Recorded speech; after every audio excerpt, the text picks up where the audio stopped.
Angola prepara as eleições gerais previstas para este ano, para agosto, mas ainda sem data definida.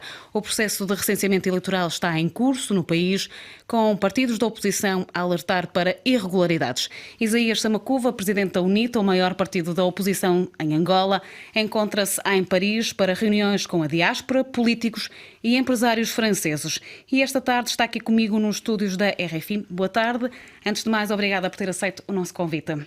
Muito boa tarde, também é um prazer estarmos aqui e queremos mesmo agradecer desde já a oportunidade que nos dão. Muito bem, eu começava por a questão das eleições. Os angolanos deverão ir às urnas este ano. Como é que perspectiva as eleições gerais previstas para Angola? Bom, as eleições são o assunto da atualidade no nosso país.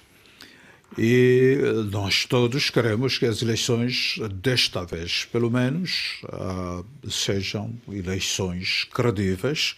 Isto significa que sejam eleições transparentes, livres e justas. Portanto, eleições que sejam feitas de acordo com as normas, com os princípios universalmente aceitos como sendo eleições de um país que se diz democrático.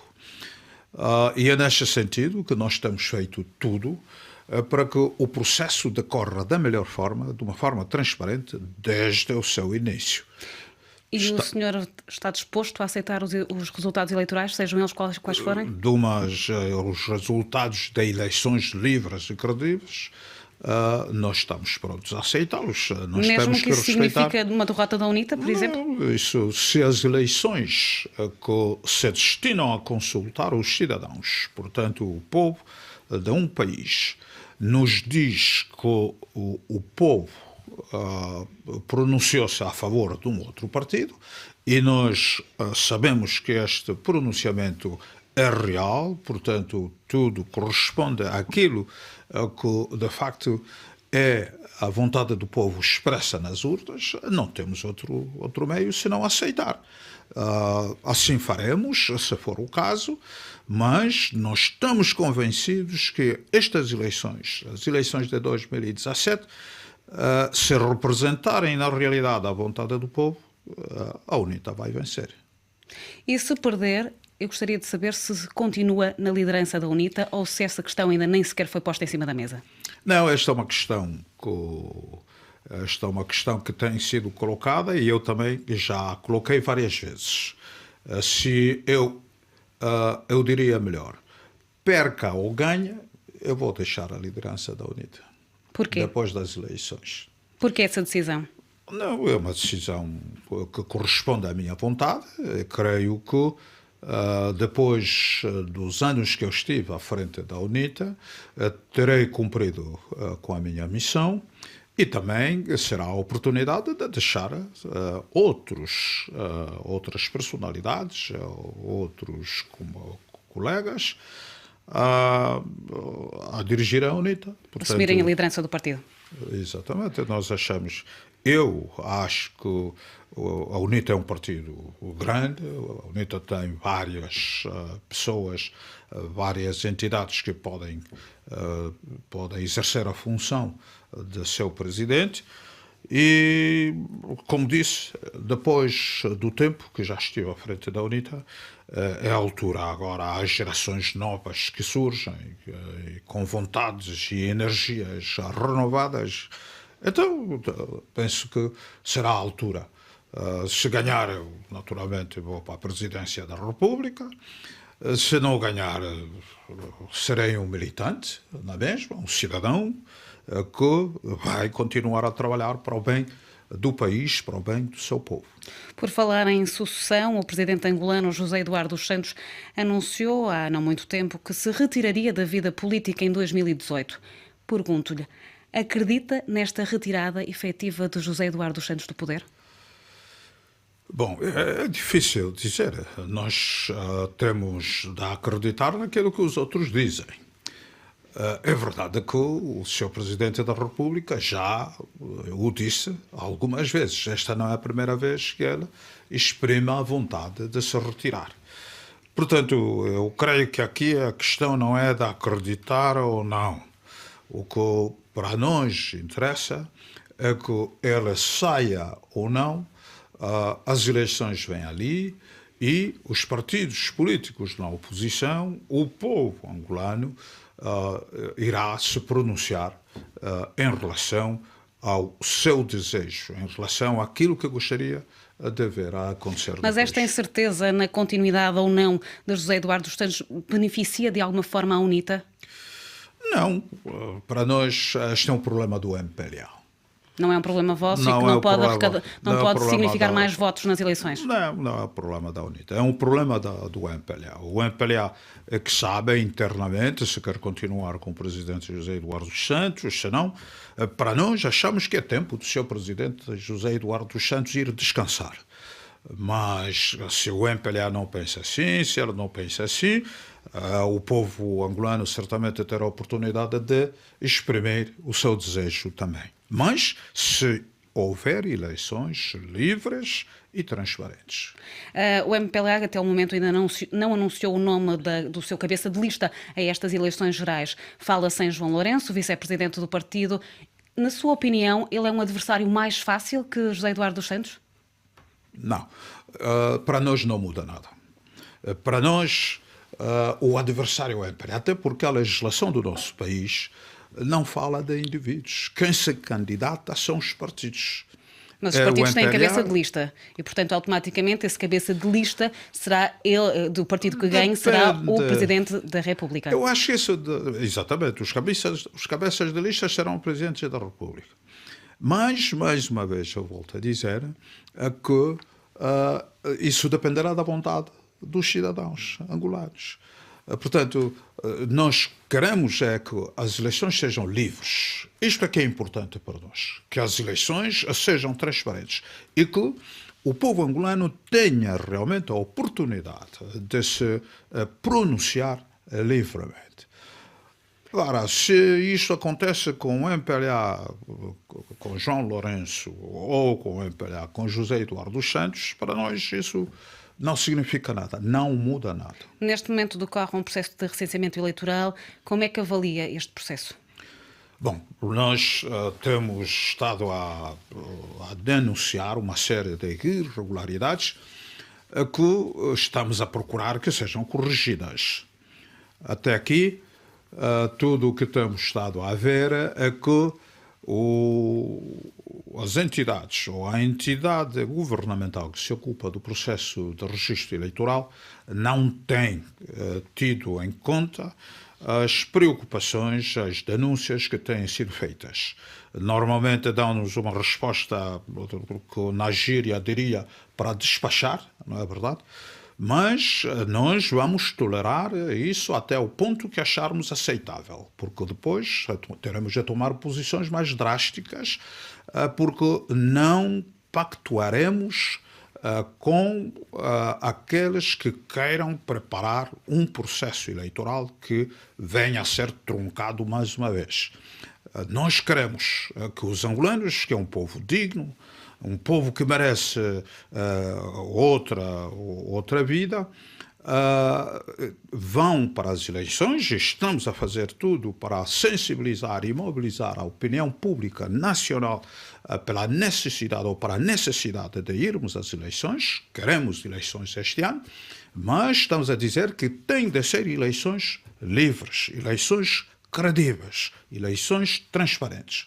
Então, vamos continuar a fazer tudo. Mas essa condição de livres, credíveis e transparentes também depende deste processo de recenseamento eleitoral em curso. Naturalmente. É por isso que eu disse que há irregularidades que estamos a denunciar e temos limites marcados. Nesta situação, no ponto atual, essas irregularidades põem em causa essa transparência eleitoral? De certo modo, põem a transparência, põem em causa a transparência do processo, porque, vejamos, se, por exemplo, nós não conseguimos fiscalizar devidamente o processo e, em certos casos, como está a acontecer, nós verificamos que a tendência dos administradores, que são também primeiros secretários do partido no poder, registar apenas que aqueles que identificam como sendo militantes ou membros do MPLA, isto significa que estarão a deixar de fora muitos cidadãos que têm o direito de votar, mas que, por não serem do partido no poder, então poderão ficar de fora. Ora, isso a continuar, naturalmente nós vamos ter, como já disse, de tomar medidas mais drásticas para que o processo seja corrigido. Que medidas podem ser essas? Por enquanto, estamos a optar por chamar a atenção ao governo, à entidade registradora, para que corrija essas irregularidades. Que medidas drásticas poderão ser essas? Vão ser vistas na altura. Não vale a pena adiantarmos aqui, porque serão medidas tomadas de acordo com a situação que tivermos à nossa frente. No campo dos direitos humanos, Angola tem vindo a ser notícia e relembro, por exemplo, o caso dos Revus, do caso 17+2, em que o rosto mais conhecido, pelo menos a nível internacional, ficou a ser Luati Beirão. Falo também do caso dos 37 ex-militares, um caso que ainda corre nos tribunais angolanos. A UNITA não deveria assumir um papel de maior força no que toca à defesa, ou no que toca à defesa, não só também, mas à denúncia da violação dos direitos humanos em Angola? A UNITA tem feito isso. A UNITA tem denunciado, não só dos pronunciamentos, a falar diários, pronunciamentos normais que o partido faz enquanto partido, mas também através da Assembleia Nacional. Portanto, aquilo que num país normal, num país democrático pode-se fazer, tem sido feito. Então, é por isso que nós também apelamos à população, apelamos à sociedade angolana, para compreender que com o regime que nós temos à nossa frente, a democracia verdadeira não vai se verificar no nosso país. Então, a forma mais correta de nós evitarmos situações que ocorrem hoje é irmos para as eleições e votarmos este regime para fora. Vir a outro governo, não é verdade? Que seja o governo que respeite as normas, respeite as leis do país, porque se falarmos dos direitos humanos, por exemplo, nós constatamos que a nossa Constituição até estabelece normas, estabelece, portanto, leis que protegem os direitos humanos. E são leis que, na minha maneira de ver, estão bem claras, mas que não há cultura do cumprimento daquilo que está legislado, no cumprimento daquilo que a Constituição prevê. Então, a UNITA tem tomado esta posição, a UNITA tem repetidas vezes. O que nos dizem é que a UNITA devia estar nas ruas. Está bem, mas a política não é só estar nas ruas, não é verdade? Nós passamos por um período de muita turbulência no país, de muita violência no país, e tudo o que fazemos tem de ser ponderado devidamente. Muitas vezes pensamos que, lá, estando nas ruas, é que nós resolvemos Para não haver uma agudização desse descontentamento? Não, o descontentamento já está agudizado. O descontentamento dos angolanos hoje está no nível que penso está a atingir o seu apogeu. Portanto, o descontentamento já existe. Mas é exatamente nesta situação de grande descontentamento que nós temos de ser ponderados, porque o que queremos é a estabilidade do país. O que queremos é que haja paz no país. O que queremos é que haja ordem. E, por conseguinte, se determinadas situações nós as vemos como sendo, como podendo ser fontes de situações conturbadas, nós precisamos de optar por outras medidas. Isso não quer dizer que nós colocamos de fora a possibilidade de um dia a UNITA liderar uma manifestação. Muito bem, o país atravessa uma grave crise financeira. Quais são as suas propostas para restaurar a economia de Angola? O país não atravessa a crise financeira apenas. O país está numa crise profunda. É uma crise financeira, uma crise económica, uma crise de valores, uma crise de princípios, uma crise de tudo. Uma crise de saúde, uma crise de educação. É uma crise profunda. Portanto, e que propostas é que apresentam para restaurar essa crise? Nós temos propostas claras e que elegeram 5 setores da vida do país que achamos que precisam de medidas de emergência. E estes setores têm a ver também com a economia, mas passam por acudir ao sistema de saúde, o sistema de educação, o sistema de emprego, portanto a economia, não é verdade? O sistema da segurança em si. Enfim, nós temos propostas que vamos colocar ao país, não é só para resolver o problema da economia, porque é um problema que está generalizado, afeta vários setores da sociedade e não se reduz apenas no problema financeiro. Então, em relação à saúde, nós achamos que é preciso ter um serviço que funciona realmente, um serviço que pode salvar as vidas das pessoas, que reduz o índice de mortalidade, não é como está a acontecer hoje. A saúde tende a ir ao encontro do cidadão e não o cidadão a vir à procura dos hospitais, portanto, nos bairros, nas aldeias, nos municípios. Portanto, na saúde, uma política de proximidade.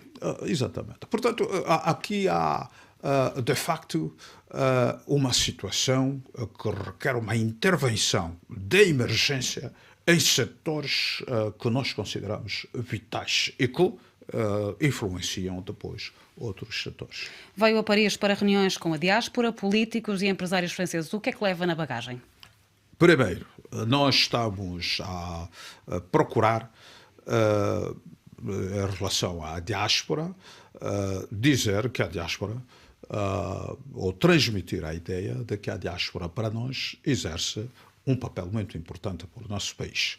Portanto, os angolanos que se encontram na diáspora são também angolanos. O facto de estarem na diáspora não deixam de ser angolanos, não deixam de ter os direitos que o angolano tem no seu país. Por conseguinte, temos de procurar uma unidade não só de pensamento, mas também na ação. Temos de coordenar as nossas ações, as nossas atividades, para que consigamos mudar a situação no nosso país. Portanto, nós queremos contar também com a diáspora no exercício que estamos a fazer de mudar. Mas é de resto a mesma diáspora que não vota nas eleições. Isto é verdade, a diáspora não vota, ou seja, aqueles que estão na diáspora estão discriminados de tal forma que há alguns setores que dizem que podem votar e outros não, mas nós sabemos também que a diáspora, os angolanos que se encontram na diáspora, falam para os seus parentes no país, têm contacto com os seus amigos no país. Portanto, podem, de certo modo, não é, nos contactos que fazem com os seus parentes, transmitir, não direi orientações, mas as suas opiniões sobre aquilo que eles acham que deveria ser melhor para o país. Portanto, eles têm uma influência muito grande junto dos seus parentes, junto dos seus amigos no país, e achamos que é um papel importante para o processo que nos espera. Para os políticos e para os empresários, nós estamos a transmitir aquilo que é o nosso parecer. Sendo a UNITA um partido com vocação de governar o país, precisa de se fazer conhecer, precisa de fazer conhecer as suas propostas sobre Angola, a forma como quer recuperar a situação que a Angola merece ter e que não tem hoje. Enfim, como dizia, nós precisamos de nos fazermos conhecer, precisamos também de ouvir as opiniões dos atores internacionais em relação ao nosso país, porque o nosso país, ao fim e ao cabo, não é um país isolado, não é uma ilha. Também conta com, enfim, à comunidade internacional. Uma última questão. Donald Trump chegou à Casa Branca, venceu as eleições norte-americanas, tomou posse a 20 de janeiro. Eu pergunto-lhe, ele aparentemente está a pôr em prática todas as suas medidas anunciadas ao longo da campanha, todas as suas promessas de campanha. Eu pergunto-lhe como é que perspectiva a relação entre Estados Unidos e Angola com Donald Trump na Casa Branca. Bom, eu talvez diria que quando falamos do presidente Trump, em relação a Angola, talvez não falemos especificamente em relação a Angola. Na minha maneira de ver, e como disse, ele está a procurar cumprir com tudo aquilo que disse na campanha, se nos basearmos naquilo que ela disse na campanha, eu fico com a impressão que ele não vai ligar sequer da África. Portanto, Angola é um país africano e o presidente Donald Trump vai ignorar a África. Vai ignorar a África, é meu parecer. Portanto, nos próximos... E se for a fazer alguma coisa em relação à África, não será agora no primeiro, nem no segundo, nem no terceiro ano, se calhar, do seu mandato. Portanto, este é o meu parecer pessoal. Olhando para o seu discurso, creio que ele é uma pessoa que acha que tratar da África é perder tempo. Portanto, vai se ocupar de coisas que acha mais importantes. E, por conseguinte, eu quero contar mais com aquilo que os angolanos querem fazer, quero contar mais com as energias, o pensamento dos angolanos eles mesmos e, por conseguinte, aplicar um princípio que é muito caro para nós na UNITA, contar com as nossas próprias forças. Muito bem, Isaías Samakuva, presidente da UNITA, o maior partido da oposição em Angola, obrigada por esta presença aqui na RFI. Muito obrigado também por esta oportunidade que nos concede e eu deixo aqui a minha saudação fraternal para todos os ouvintes da RFI. Muito obrigada, é ponto final nesta entrevista.